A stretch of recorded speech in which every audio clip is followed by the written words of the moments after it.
queridos, sejam muito bem-vindos. É uma alegria poder estar aqui com vocês. E estamos aqui fazendo a nossa leitura do livro Pecados Intocáveis. E hoje vamos ler o capítulo 15, que fala sobre a ira. Mais uma vez eu peço desculpas caso ocorra alguma interrupção, eu ainda estou um pouco gripado. Robert Jones escreveu em seu livro Arrancando a Ira pela Raiz: a ira é um problema universal, prevalecente em todas as culturas e vivenciado por todas as gerações. Ninguém está livre de sua presença e nem imune ao seu veneno. Ela impregna cada pessoa e azeda nossos relacionamentos mais íntimos. A ira é um aspecto garantido da nossa natureza caída. E acrescenta: infelizmente isso é verdade até mesmo nos lares cristãos, nas igrejas. A observação de Jones sobre lares cristãos e igrejas, eu acrescentaria que a nossa ira é quase sempre dirigida às pessoas que mais amamos: cônjuge, filhos, pais, irmãos da nossa família biológica e nosso verdadeiro irmão em Cristo, a família da igreja. Conheci um senhor cristão que era um símbolo de delicadeza com terceiros, mas despejava sua ira na esposa e nos filhos. Finalmente, depois de muitos anos tendo esse tipo de comportamento, Deus o fez reconhecer sua culpa e o ajudou a lidar com a ira. Mas o que é ira? Muitos responderiam: não sei definir, mas a reconheço quando vejo, especialmente se for dirigida a mim. Segundo os dicionários, ira nada mais é que um profundo sentimento de rancor e normalmente de antagonismo. Eu diria também que a ira muitas vezes vem acompanhada de emoções pecaminosas e de palavras e atitudes que magoam aqueles que são objetos do seu furor. Ira é um assunto gigantesco e complexo. Está acima do escopo desse livro analisá-la de forma abrangente. Para prosseguir no objetivo de confrontar os pecados que toleramos em nossa vida, irei concentrar-me no aspecto da ira com o qual, sem nem perceber, convivemos como um pecado aceitável. Para tanto, quero logo de cara analisar a ira legítima. Muitas pessoas desculpam a ira que sentem dizendo que ela é justificada. Acham que têm o direito de ficar irada com as situações. Mas como saber se a minha ira é justificada?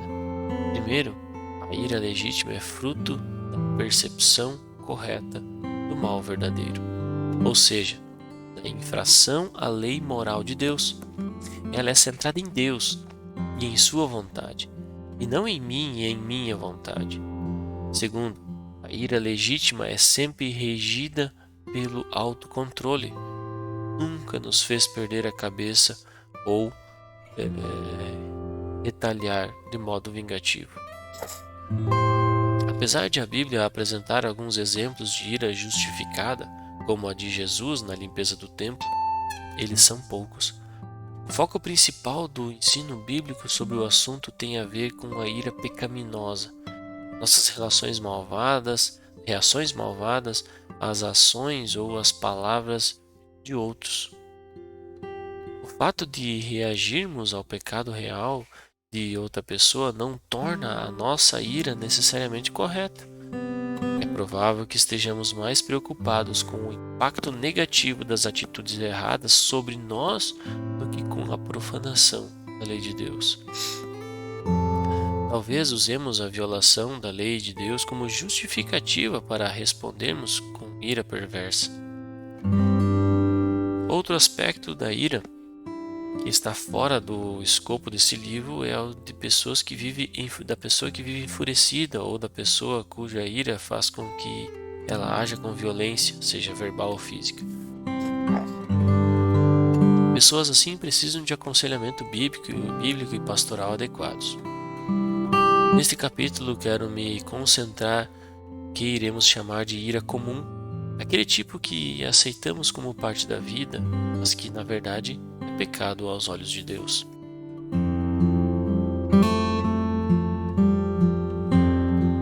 Ao reconhecer nossa ira, temos que admitir que ninguém nos faz ficar com raiva, com ira. As palavras ou atitudes de alguém talvez desencadeiem a ira, porém o motivo está lá dentro de nós. Geralmente nosso orgulho, egoísmo ou desejo de supremacia. Concordei em ajudar um amigo, mas acabei me esquecendo de realizar a tarefa. Quando soube que não fiz o prometido, ele ficou muito zangado comigo. Por quê? Porque meu esquecimento o deixou mal perante algum dos seus amigos. Isso não é desculpa para o meu esquecimento. E bem, é verdade que eu deixei numa tremenda saia justa. Todavia, isso não muda o fato de que o motivo de sua ira não foi o meu esquecimento, mas o seu orgulho. Ficamos com ira quando nos maltrata de algum modo, quando alguém nos maltrata de algum modo. A pessoa fofoca a nosso respeito e ao tomarmos conhecimento disso, ficamos bravos. Por quê? Provavelmente porque nossa reputação ou caráter foram postos em dúvida. Mais uma vez, o orgulho é a causa da ira. Ficamos com ira quando não conseguimos o que queremos. Isso é comum nas crianças, mas também acontece com os adultos. Muitas vezes, no casamento, o cônjuge de personalidade e gênio mais forte quer dar as cartas o tempo todo, mesmo às custas da vontade do bom senso do outro. Quando esse cônjuge não consegue facilmente o que quer, sua tendência é ficar com ira. Situação parecida também pode ocorrer na igreja ou até mesmo em organizações cristãs. Muitas vezes uma pessoa enérgica e mandona quer exercer o controle e ficar bravo ao encontrar oposição. Em todos esses exemplos, o egoísmo é a causa da ira. A coisa tem que ser feita do meu jeito. Ficamos com ira em reação à ira de alguém. O marido chega em casa esperando encontrar o jantar pronto. Se isso não acontece, ele fica nervoso e a sua ira se revela de forma explosiva de palavras grosseiras. Embora não verbalize nada, a esposa também fica com ira, nutrindo ressentimento e fervilhando por dentro. A ira da pessoa é tão pecado quanto do marido, da esposa é tão pecado quanto do marido. O homem leva uma tremenda bronca do chefe, possivelmente na frente dos colegas. Ele não pode revidar a altura, mas, igual a infeliz esposa, ele também é consumido pelo ressentimento. Essas situações hipotéticas não têm o objetivo de justificar as ações do marido nem do chefe. Sem dúvida são erradas. No entanto, somos nós que decidimos como reagir às más atitudes das outras pessoas conosco. Considere as orientações de Pedro aos escravos que eram maltratados por donos cruéis e injustos nas igrejas do primeiro século. De acordo com o pensamento dominante em nossos dias, a ira desses escravos seria justificada. Mas Pedro admoestou: servos, sujeitai-vos com todo temor aos vossos senhores, não somente aos bons e gentis, mas também aos maus. Pois digno de louvor é o fato de alguém suportar tristeza sofrendo injustamente por causa da consciência para com Deus. Pois que mérito há ter de suportar sofrimento se cometeis pecado e sois esbofeteado por isso?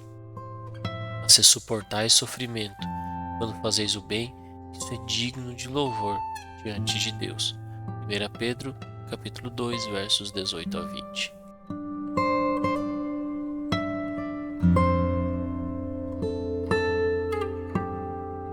As orientações de Pedro aos escravos são uma aplicação específica de um princípio bíblico mais abrangente. Nossa reação a qualquer tratamento injusto deve ter em vista a consciência para com Deus. Isso significa levar em conta a vontade e a glória de Deus. Como Deus espera que eu reaja nessa situação? Creio que esta situação difícil ou Esse tratamento injusto está sob o controle soberano de Deus e que, em sua infinita sabedoria e bondade, Ele está usando as circunstâncias para me deixar mais parecido com Cristo. Temos Romanos capítulo 8, verso 28 e Hebreus capítulo 12, versos de 4 a 11. Sou realista o bastante para saber que, no calor da emoção de uma situação estressante, não checaremos uma lista de questões como as mencionadas no parágrafo acima. Todavia, podemos e devemos criar o hábito de pensar assim. Muitas vezes, a nossa reação imediata a uma atitude injusta é ficar louco da vida das pessoas. É o meu caso, não nego, mas logo após o episódio temos de poder e decidir se vamos acalentar a bronca ou refletir nas questões que apresentei e permitir que o Espírito Santo dissipe nossa ira. Sei que existem centenas de outras circunstâncias e atitudes de terceiros que nos tentam a ficar furiosos. No entanto, não podem nunca ser a causa de nossa ira. O motivo está sempre em nossos corações, geralmente como resultado de nosso orgulho ou egoísmo. É provável que haja exceções que provem a regra, mas fora isso, é seguro dizer que todos nós nos enraivecemos de vez em quando. A questão é como lidamos com a situação.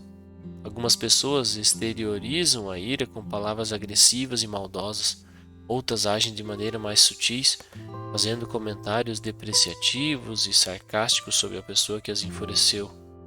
Existem também aqueles que internalizam a ira em forma de ressentimento. Todas essas expressões de ira são pecado. Como então lidar com a ira de um modo que honra a Deus? Primeiro, temos de reconhecer e confessar nossa ira e o pecado que nele existe. Não há como lidar com a ira sem admitir a sua existência. A seguir, teremos de nos perguntar por que estamos com ira. É por orgulho, egoísmo, algum ídolo que adulamos em nossos corações? Se esse for o caso, temos de nos arrepender não apenas da ira, mas também do orgulho, do egoísmo e da idolatria. Após lidarmos de modo positivo com a expressão de nossa ira por meio do reconhecimento e do arrependimento, é necessário mudar nossa atitude em relação à pessoa ou às pessoas cujas palavras ou ações engatilharam nossa ira. A caneta de Paulo vem nestes versículos que vamos nos orientar. Sede bondosos e tende compaixão uns para com os outros, perdoando uns aos outros assim como Deus nos perdoou em Cristo. Efésios 4:32. E mais, suportando e perdoando uns aos outros, se alguém tiver alguma queixa contra o outro, assim como o Senhor vos perdoou, também perdoai. Colossenses capítulo 3, verso 13. Se damos vazão à ira, também temos de buscar o perdão de quem magoamos. Por último, precisamos entregar a Deus a situação que ocasionou a nossa ira. Isso é particularmente verdadeiro quando somos objetos da ira de outra pessoa. Ou quando somos injustiçados por um chefe, um marido arrogante. Ou quando alguém nos maltrata para desvanecer as emoções pecaminosas. Temos de crer que Deus é soberano em todos os acontecimentos da nossa vida, tanto os bons quanto os ruins, e que todas as palavras e atitudes que nos enfurecem estão, de algum modo, incluídas em seus bons e sábios propósitos de nos tornar mais parecidos com Jesus. Precisamos reconhecer que qualquer situação que nos tenta a ira pode levar-nos ou ao pecado ou a Cristo e seu poder santificador. No início desse capítulo, reconheci que a ira é um assunto complexo e que fazer uma análise dela de maneira abrangente está acima do propósito desse livro.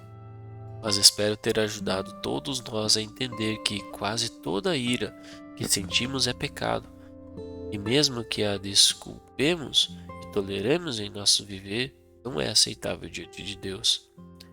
Antes de encerrar o assunto, há mais um aspecto da ira que precisamos considerar.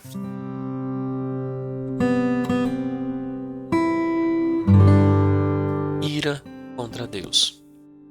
Já conheci muitos cristãos que estão com ira de Deus por algum motivo. Alguns acham que Deus os decepcionou, outros pensam que Deus está contra eles. Acabei de ler uma carta cujo remetente diz: muitas vezes achei que Deus me deu um tapa na cara exatamente quando eu estava confiando nele. Essa pessoa admitiu abertamente estar com ira de Deus, pois concluiu que ela só podia estar com ira dela. Ele só podia estar com ira dela. O que diremos às pessoas que estão sofrendo demais e acham que Deus as abandonou ou até mesmo está contra elas? É pecado ficar com ira de Deus?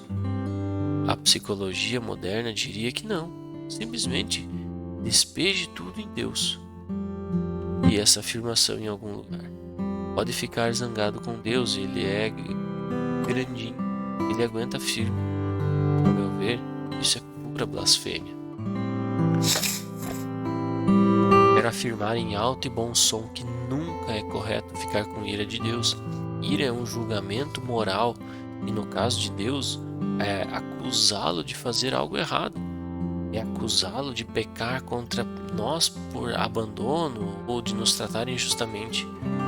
E geralmente também acontece porque achamos que Deus nos deve algo melhor do que temos recebido na vida.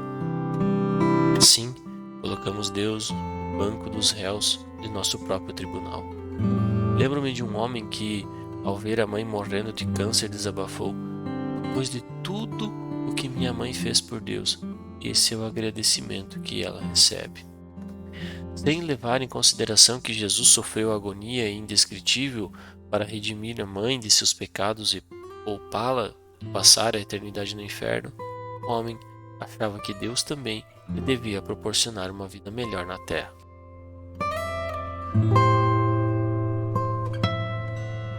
Admito que os cristãos podem ter e têm momentos de ira contra Deus. Eu mesmo já senti isso. No entanto, é necessário reconhecer de imediato que essas ocorrências são pecados dos quais devamos nos arrepender. Como então podemos lidar com o impulso de ficar com ira de Deus? Temos de engolir as emoções e vivermos de um tanto alienado de Deus? Não, essa solução não é bíblica. Primeiro, como eu disse antes, veja o capítulo 8, a resposta firme-nos na confiança total e absoluta no amor, na soberania e na sabedoria de Deus. Segundo, devemos em humildade e confiança entregar a Deus nossa confusão e perplexidade. Podemos orar da seguinte maneira: Deus, eu sei que o Senhor me ama e também sei que muitas vezes as suas atitudes estão acima da minha compreensão. Reconheço que estou confuso porque não tenho evidências de seu amor por mim. Ajude-me, no poder do Espírito, a confiar no Senhor e a não ceder à tentação de ficar com ira do Senhor. Lembre-se também de que nosso Deus é perdoador, até mesmo nossa ira contra Ele, que considera um pecado grave, foi paga por Cristo com sua morte na cruz. Se você abriga ira contra Deus em seu coração, convido-o, não insisto, que você se aproxime dele em arrependimento e experimente o poder purificador do sangue de Cristo derramado na cruz por você. Acho que muitos cristãos vivem em estado de negação quanto à ira. Sabem que mergulham em pensamentos e sentimentos negativos em relação a alguém que os desagradou. Porém, veem isso como ira, especialmente com ira pecaminosa. Enfatizam o erro da outra pessoa, mas justificam as suas próprias ações. Não enxergam o próprio pecado. Como resultado, a ira é aceitável aos seus olhos. Não acham que têm que lidar com ela. Oro para que Deus se agrade usar esse capítulo para ajudar a todos nós a reconhecer nossa ira como pecado. seja ocasional ou frequente, e a lidar com ela de modo apropriado. Bom, encerramos aqui mais um capítulo que tem muito a produzir em nós, né, como pessoas, né, no sentido de corrigirmos a nossa postura diante desse sentimento que nos afeta no dia a dia, nas nossas vidas, do dia a dia da nossa correria, do nosso trabalho, do nosso relacionamento com a nossa família, esposa, marido, filhos, como dito no próprio capítulo. E a gente consiga meditar nessas palavras, que a gente consiga corrigir essas atitudes e se blindar, eu diria, através da palavra, para evitar que esses sentimentos possam provocar danos em nós através do pecado. Que consiga usar essas palavras para produzir em nós o desejo de nos aproximarmos mais do Senhor, de crescermos na direção de Cristo. Obrigado e nos vemos no próximo capítulo.